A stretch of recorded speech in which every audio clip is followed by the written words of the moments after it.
তাহলে নেহা কাক্কার টনি কাক্কার দুই ভাই বোনই পড়লো তোপের মুখে, কিন্তু এর পিছে দায়ী তাদেরই আরেক বোন সোনু কাক্কার। ঘটনা সেটা কি বলছি। অপরদিকে বাদশার সঙ্গে কি তাহলে এখন তারা সুতারিয়া নতুন করে প্রেমে মজেছে, যার হিন্টস দিল আবার শিল্পা শেট্টি। এন্ড ফাইনালে থাকছে রণবীর ও আলিয়ার মেয়ে রাহা কাপুর। 2 বছরের এই মেয়ে স্টার কিডদের মধ্যে সব থেকে ধনী, কিভাবে সেটাও জানাচ্ছি গসিপসে। প্রথমে আসি নেহা কাক্কার আর টনি কাক্কারের কাছে। তো রিসেন্টলি সবাই শকড হয়ে যায় যখন সবাই নেহা কাক্কার ও টনি কাক্কারের বোন সোনু কাক্কার সে ইনস্টাগ্রামে একটা পোস্ট করে গতকাল জানায় সে এখন থেকে নেহা এবং টনির সাথে সম্পর্ক রাখছে না, সম্পর্ক বিচ্ছিন্ন করছে, এবং এই সিদ্ধান্ত সে ডিপ ইমোশনাল পেইন থেকে নিয়েছে। এমন একটা শকিং পোস্ট দেখে সবাই অবাক। এট দ্য সেম টাইম সবাই জানতে চাচ্ছিল আসলে কাহিনীটা কি। এন্ড এরই মাঝে নেটিজনরা আরেকটা বিষয় খুঁজে পেয়েছে যে কয়েকদিন আগে টনি কাক্কারের বার্থডে ছিল, এন্ড তখন সেইখানে তাদের ফ্যামিলির সবাই উপস্থিত থাকলেও সোনু কাক্কার এন্ড তার হাজবেন্ড উপস্থিত ছিল না। সো এখানে তাদের ফ্যামিলি প্রবলেম চলছে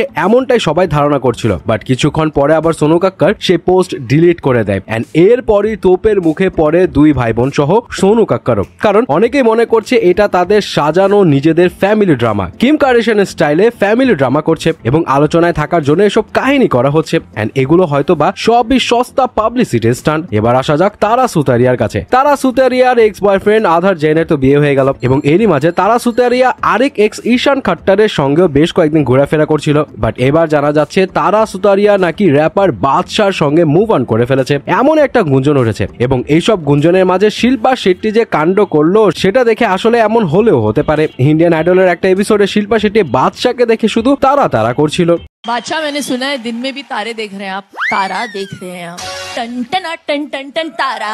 এখন শিল্পা বাদশাকে দেখে কেন তারা তারা করছে এটা তো একটা বড় প্রশ্ন জন্ম দেয়। তবে অনেকে মনে করছে ভাই বাদশার সাথে তারা যায় না, তারা সুতারিয়া আরো ভালো কাউকে ডিজার্ভ করে, বাদশা কেন ভাই, এসব আজিরা জিনিস। তবে শিল্পার এমন কাণ্ড দেখে অনেকেই বলছে শিল্পা আপনার বয়স হয়েছে, এই সমস্ত কাজকর্ম বন্ধ করেন, এর জন্যই ইন্ডিয়ান আইডল এখন দেখতে ইচ্ছে করে না। এন্ড ফাইনালি আসি রাহা কাপুরের কাছে। রণবীর ও আলিয়ার মেয়ে রাহা কাপুর মাত্র 2 বছর বয়সে এখন যে সম্পত্তির মালিক, সেই সম্পত্তির মালিক এখন শাহরুখ খানের ছেলে মেয়ে কেউই না। শাহরুখ খান নিজে যেখানে বলিউডের সব থেকে ধনী স্টার। এখানে বিষয় হলো রাহা কাপুর এখন প্রায় 250 কোটি রুপির সম্পত্তির মালিক। এবং এটা কিভাবে হয়েছে? এটা হয়েছে কারণ রণবীর এন্ড আলিয়া রাহার নামে 250 কোটি রুপির একটা বাংলো লিখে দিয়েছে। আর এমনটাই জানা গিয়েছে কিন্তু মিডিয়া রিপোর্টস থেকে। এবং এই নিউজটা আসার পর থেকে মিডিয়া রিপোর্টস গুলো বলছে এত বিশাল টাকার সম্পত্তির আর কোন স্টার কিডের নেই। সো রাহা কাপুর এই বয়সে সবার থেকে উপরে। সো গাইস, এই ছিল বলিউডের লেটেস্ট কিছু গসিপসের আপডেট, এবং এগুলো জেনে আপনি কি ভাবছেন জানাবেন কিন্তু।